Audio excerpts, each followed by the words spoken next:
आणि समरजित सिंग घाडगे हे राजश्री शाहू महाराजांच्या जनक घराण्याचे आहेत, त्यामुळे राजकीय पार्श्वभूमी सोबतच त्यांच्यासोबत घराण्याचा वारसा सुद्धा आहे। आगामी विधानसभा निवडणुकीसाठी समरजित यांचं ठरलंय शाहूंचा वारसा शाहूंचा, लढा सर्वसामान्यांचा म्हणत त्यांचे इरादे त्यांनी स्पष्ट केले। त्यामुळे यंदाच्या महाराष्ट्र विधानसभा निवडणुकीत प्रतिष्ठेच्या जागांपैकी कागल ही एक असेल हे निश्चित आहे। आणि या राजकीय बातमीनंतर पुढची बातमी प्रचंड वेगळी आहे। बातमी थेट अंतराळात नाही, सुनीता विलियम्स यांच्या घर वापसीची।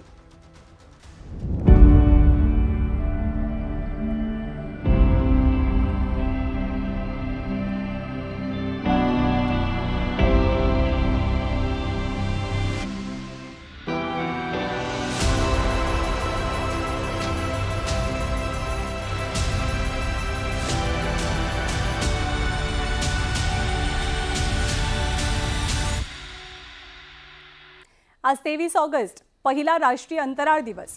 गेल्या वर्षी याच दिवशी भारताने अंतराळ संशोधनात मैलाचा दगड पार केला होता। चांद्रयान-3 मोहिमेतील विक्रम लँडर चंद्रावरती उतरलं आणि इस्रोने इतिहास रचला। याच दिवसाची आठवण म्हणून 23 ऑगस्ट राष्ट्रीय अंतराळ दिवस म्हणून घोषित केला गेलाय आणि दरवर्षी आपण तो साजरा करणार आहोत। आजची आपली तिसरी बातमी थेट अंतराळातूनच आहे। ही बातमी इंटरेस्टिंग आहे पण थोडीशी चिंतेत टाकणारी सुद्धा। ही बातमी आहे आपल्यापासून वर आकाशात 400 किलोमीटर दूर असलेल्या स्पेस स्टेशनमधनं। इथे दोन माणसं गेल्या 2 महिन्यांपासून अडकून पडलेली आहेत। 5 जून हा तो दिवस होता ज्या दिवशी भारतीय वंशाचे अमेरिकन अंतराळवीर सुनीता विलियम्स आणि त्यांचे सहकारी बुच विल्मोर हे अवकाशात गेले। बोईंग स्टार लाइनर या यानातनं स्पेस स्टेशनपर्यंत जाणं आणि तिथून पुन्हा परत येणं असं हे मिशन होतं। बोईंग स्टार लाइनरची ही पहिलीच मानवी मोहीम होती। या मोहिमेचा उद्देश असा होता की यापुढे पृथ्वीच्या कक्षेबाहेर असलेल्या स्पेस स्टेशनवर जाण्यासाठी या यानाचा नियमितपणे वापर करता येऊ शकतो का याचं परीक्षण करणं। पण पहिल्याच मोहिमेत एक मोठी अडचण निर्माण झाली। स्टार लाइनर मोहिमेच्या सुरुवातीलाच नासाला अनेक अडथळ्यांचा सामना करावा लागलेला।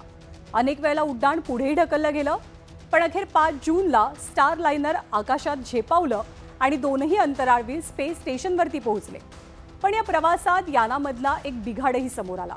स्टार लाइनरच्या प्रपोल्शन सिस्टीममध्ये म्हणजेच यानाला पुढे ढकलणारी जी सिस्टीम असते, यंत्रणा असते, त्यामध्ये बिघाड झाला। 5 ठिकाणी हेलियम लिकेज सुरू झालं, त्यामुळे यानाला गती देणारे थर्स्टर्स बंद पडले। एकूणच यानाचं कंट्रोल सिस्टीम बिघडून गेलं।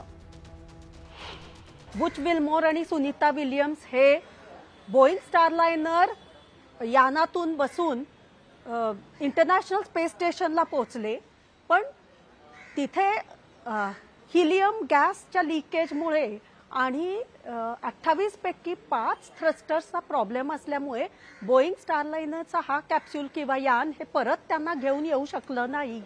तर आता त्यांचं कार्य सुरूच आहे स्पेसमध्ये। 7 ॲस्ट्रोनॉट्स ऑलरेडी तिथे आधी आहेतच, तर 7 ॲस्ट्रोनॉट्स बरोबर हे दोघं म्हणजे एकूण आता 9 ॲस्ट्रोनॉट्स किंवा अंतराळवीर तिथे आहेत। पण ते दोघं गेल्यामुळे असं काही त्यांचं डिस्टर्ब झालेलं नाहीये आणि दे आर नॉट स्टँडर्ड, म्हणजे तिथे ते तसे फसले किंवा अडकलेले नाहीयेत, पण त्यांना नक्कीच लवकर परत आणायला लागेल। 58 वर्षांच्या सुनीता विलियम्स आणि 61 वर्षांचे विल्मोर हे सध्या स्पेस स्टेशनवरती सुरक्षित आहेत। त्यांच्यासोबत स्पेस स्टेशनवरती संशोधन करणारे इतर अंतराळवीर सुद्धा आहेत। आंतरराष्ट्रीय स्पेस स्टेशन हे पृथ्वीच्या कक्षेत 400 किलोमीटर उंचीवर अंतराळात तयार करण्यात आलंय। हे घरच म्हणावं लागेल।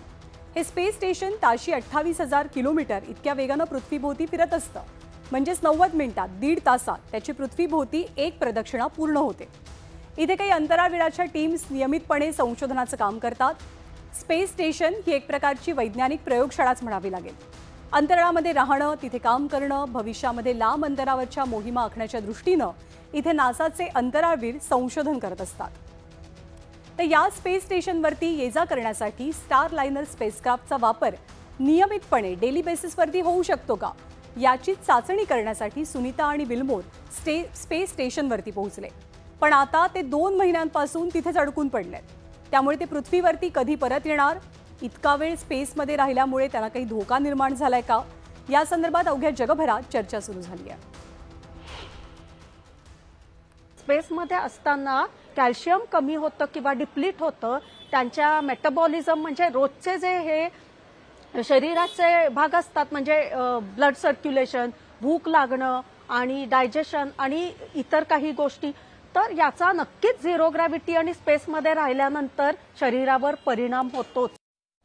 तर भारतीय वंशाच्या सुनीता विलियम्स यावेळेला तिसऱ्यांदा अंतराळामध्ये गेलेल्या आहेत. 2006 साली पहिल्यांदा स्पेस मिशनवरती गेलेल्या सुनीता 195 दिवस अंतराळामध्ये होत्या.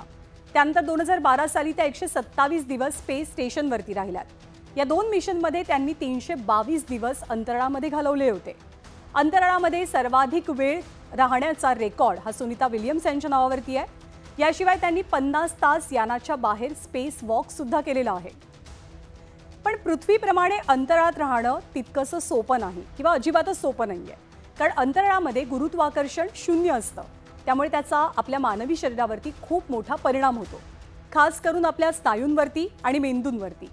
गुरुत्वाकर्षण नसल्यामुळे स्नायूंचं काम मंदावतं आणि स्नायू कमकुवत होतात.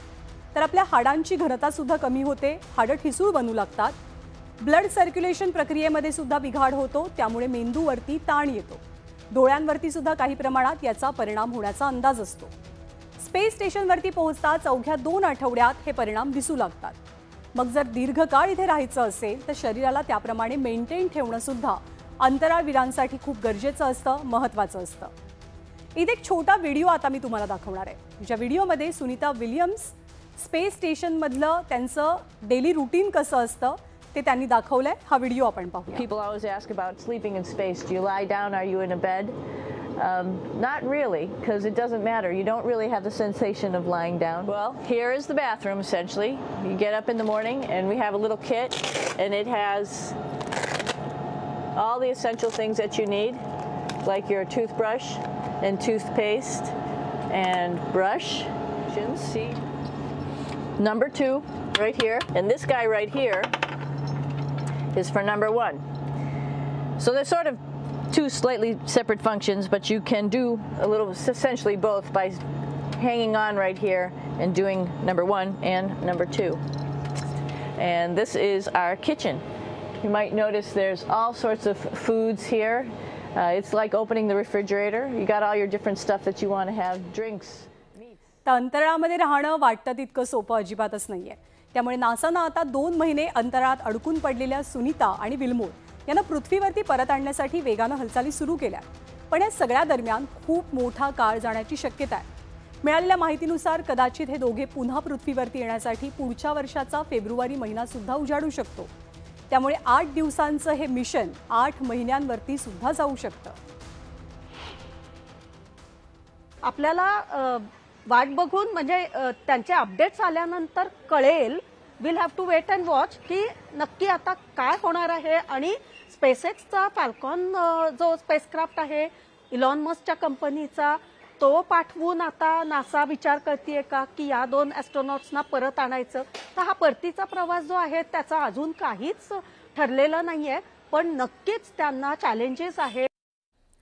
तर आज जगभरातल्या अनेक देशांच्या नजरा नासाकडे लागल्यात. पण या अडकलेल्या अंतराळवीरांमध्ये सुनीता विलियम्स यांचं नाव आलं आणि आठवण झाली ती कल्पना चावला यांची. भारतीय वंशाची पहिली महिला अंतराळवीर कल्पना चावला यांच्या बाबतीत 21 वर्षांपूर्वी एक दुर्दैवी घटना घडलेली. आपल्या दुसऱ्या अवकाश मोहिमेवरनं परतत असताना कल्पना चावला यांच्या यानाचा स्फोट झाला आणि त्यांच्यासह एकूण 7 अंतराळवीरांचा यात दुर्दैवी मृत्यू झालेला. पण एक इंटरेस्टिंग गोष्ट अशी की स्पेस स्टेशनवरती अंतराळवीर अडकण्याची पहिलीच वेळ नाहीये. याआधी 2022 साली नासाचे आणखी एक अंतराळवीर फ्रँक रुबियो अवकाशामध्ये अडकून पडलेले.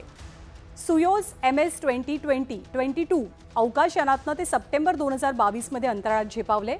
पण सुयोज अवकाश यानामध्ये एक तांत्रिक बिघाड झाला, त्यामुळे परत पृथ्वीवरती येणं त्यांना मुश्किल बनलं. तब्बल 1 वर्ष फ्रँक रुबियो हे अवकाशामध्येच राहिले. त्यांना पुन्हा पृथ्वीवरती आणण्यासाठी सुयोज 23 मिशन लॉन्च केलं गेलं. या सगळ्या घडामोडींसंदर्भात उद्या नासाची एक पत्रकार परिषद आहे.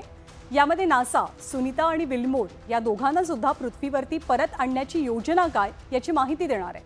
त्यामुळे आपण आशा करूया की सुनीता आणि विल्मोर सुरक्षितपणे लवकरच पृथ्वीवरती परत येतील आणि ती आनंदाची बातमी मी तुम्हा सर्वांपर्यंत पोहोचवेन.